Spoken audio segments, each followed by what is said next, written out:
The Vikings are probably best known for their raiding, but also for their passion for the sea and exploration. In the Viking Age, Norsemen sailed all across the North Atlantic. They raided down the west coast of Europe. They settled in France and created Normandy. In England, years of conflict led to Norse settlement and culture. From Norway, Denmark, and Sweden, they sailed across the Baltic Sea and established settlements along its shores, and they sailed west and settled numerous islands, including Iceland, and eventually Greenland.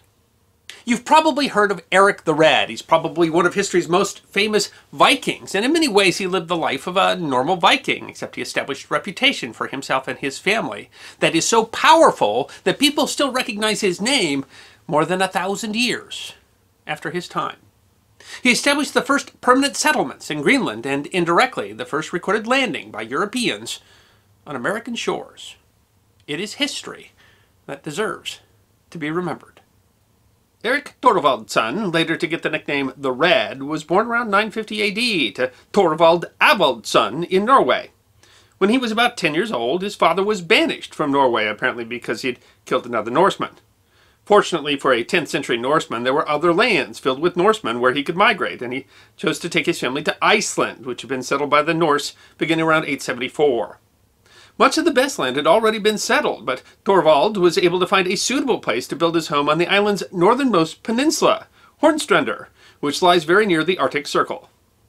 Here Thorvald was able to successfully make a life for his family. He died before 980. Erik grew up in inhospitable and cold but beautiful land, far from large cities. It's possible he may have even seen Greenland from here, a feat made possible only by a mirage called the Hillinger effect, in which temperature inversion at the Earth's surface bends light in a way that lifts the image of something below the horizon into view. At high points in northwestern Iceland, it may have been possible for him to see the lands that lay so far distant. It isn't historically clear whether he saw this mirage or not, although Norsemen would have certainly been familiar with the way such mirages can obscure distance. Erik married and moved south, settling and building a new house for himself and his wife.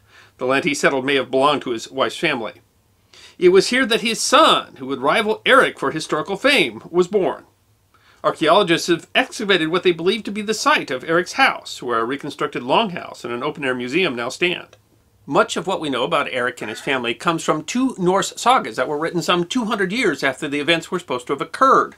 The Saga of the Greenlanders and the Saga of Erik the Red. By the late 10th century, the age of the Vikings was coming to an end, and the Norse were no longer spending as much time raiding settlements and returning to their homelands in Norway, Sweden, and Denmark. Norsemen turned instead to a different, equally lucrative activity: business. No other culture had the skills, the navy, or the sheer network that the Norse mariners had built by settling across the North Atlantic. The Norse had always been farmers, and usually went raiding during breaks from crops. Erik and his wife had at least 4 children and seemed to have prospered. They owned at least a few thralls, a kind of slave or serf or kind of servant. These thralls seem to have caused the first of Erik's run-ins with Norse law. While doing some kind of work, Erik's thralls had caused a landslide that did damage to a neighboring homestead. The thralls were killed for the damage, and Erik in turn retaliated by attacking the killer and killing both him and another. Like his father before him, the settlement ordered him banished. The worst kinds of banishings in Norse law involved the forfeiting of property and could even make the banished an outlaw who could be killed without repercussion. Erik probably earned his nickname because he had red hair, but it is possible that he also earned it because of his short temper. After being exiled, he chose to settle off the island of Oxney, part of a grouping of islands that sits near Iceland's coast. While he worked on building a new house, he entrusted some of his most prized possessions to a friend and fellow settler, Thorjest. These were large wooden beams covered in intricate Norse symbols, brought by his father from Norway and left to his son. These kinds of beams were held in high regard and were of considerable religious, symbolic, and personal value. When he finished his house, he returned to collect the beams, only to find, according to the saga, that they could not be obtained. It isn't clear what happened to the beams, but Erik quickly decided to take some by force. Whether they were his or belonged to Thorjest isn't clear in the saga. Erik apparently expected that Thorjest would follow, and so waited for it. When he arrived with a band of armed men, Erik and his own men attacked, killing several of Thorjest's sons and others. Both then fortified their houses and assembled as many men as possible, ready to escalate the dispute. Instead of resorting to more bloodshed, the men eventually turned to the Norse law, which involved assembling all the local men for discussion at what was called a thing. All free men of age could participate in the decision-making, which ultimately banished Erik yet again for 3 years. His family was allowed to keep his land and possessions, and to take care of it while he kept himself occupied until he could return. According to Icelandic tradition, Erik was not the first Norseman to lay his eyes on Greenland. That honor belonged to Gunborn Ulfsson, who was blown off course during a trip to Iceland. He claims to have seen islands in the distance, which would become known as Gunborn's Skerries. Some Norsemen attempted to settle on these islands around 970, but the colony failed. They were apparently a popular stop on later trips to Greenland, and settlements did exist later, although the location of the islands isn't certain, as in 1456 they were apparently burned up, destroyed by some kind of volcanic eruption. Erik decided that he would spend his banishment doing something useful by taking his men and exploring the nearby waters around Iceland. They heard of the landmass that lay beyond Iceland, likely from stories of Gunborn and others, and hoped to sail west and discover the lands for themselves. Perhaps even then Erik hoped to find a new place he could settle after the scandal with Gjorgest. The distance between Iceland and Greenland is at least 180 miles. The east coast of Greenland was not terribly inviting, and he couldn't find a good place to land. So they followed the coast south until they passed the southern tip, now known as Cape Farewell, until they found a place they could make landfall on the western side of the island.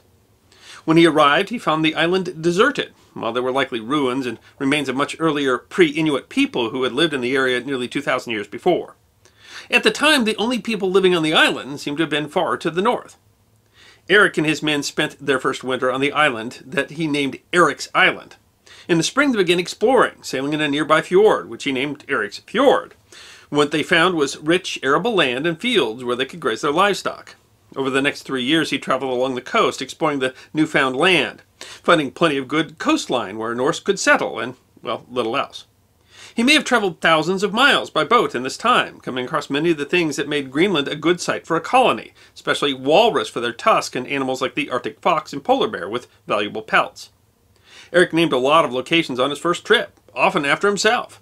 Despite the island's abundant ice, he chose to call the new island Greenland, according to the saga of Erik the Red, because men will desire much more to go there if the land has a good name. Sometime in 985 or 986, his term of banishment ended, and he returned with his ship to Oxney, where his family had been dutifully working the soil and taking care of the house. Erik had decided that he wanted to take his family to Greenland, but the job of building a new colony wasn't one he could take on alone. He spent the winter talking people into traveling with him to establish their new colony.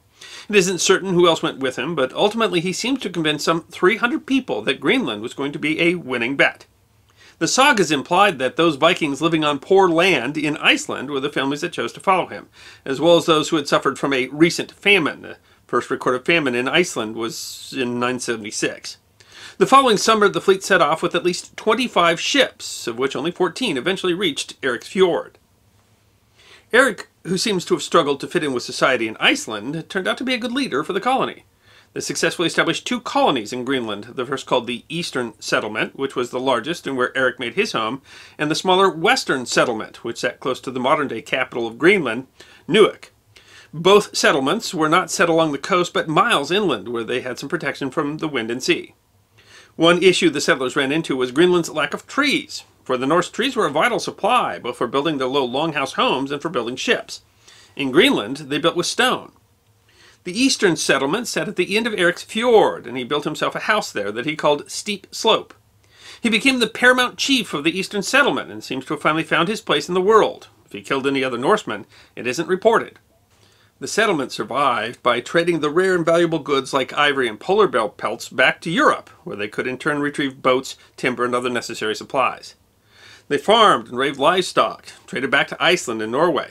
Erik's settlements grew, holding at least 2,500 people and likely more. They survived for around 500 years before declining and disappearing for as yet uncertain reasons. Possible explanations include the intervention of the Little Ice Age, declining quality of the soil, conflict with the native Inuit, who they met sometime in the 13th century, and the falling value of walrus ivory and Arctic pelts. Erik's contributions to world history amount to more than the first permanent European settlements in Greenland. His second son is just as recognizable as him, if not more so. Leif Erikson is now credited with the first European visit to mainland North America. The 2 sagas tell slightly different versions of how Leif reached modern Canada. In the saga of the Greenlanders, Leif first hears about the land to the west of Greenland when a fellow Norseman named Bjarni accidentally sights land after being blown off course trying to reach Greenland. Noting that there are no glaciers, he determines that this land isn't Greenland and sails on.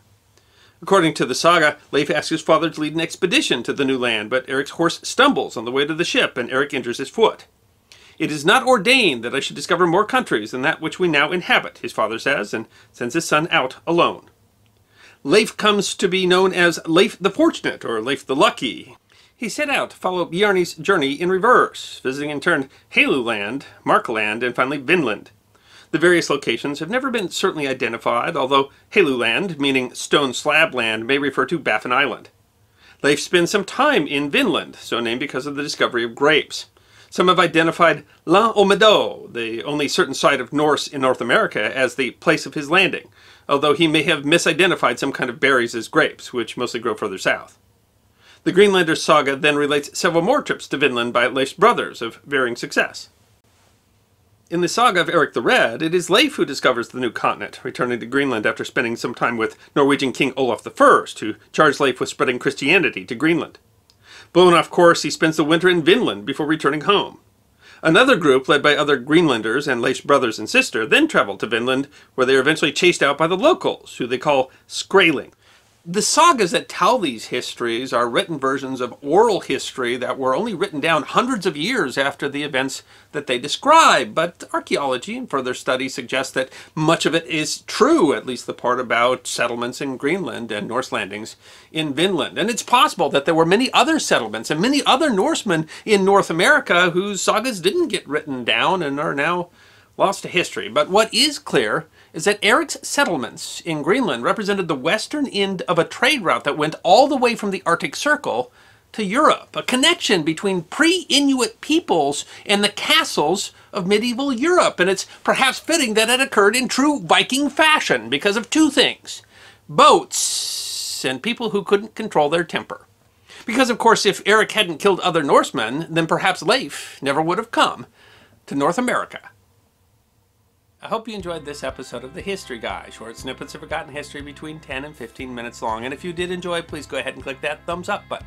If you have any questions or comments or suggestions for future episodes, please write those in the comment section. I will be happy to personally respond. Be sure to follow The History Guy on Facebook, Instagram, Twitter, and check out our merchandise on teespring.com. And if you'd like more episodes on forgotten history, all you need to do is subscribe.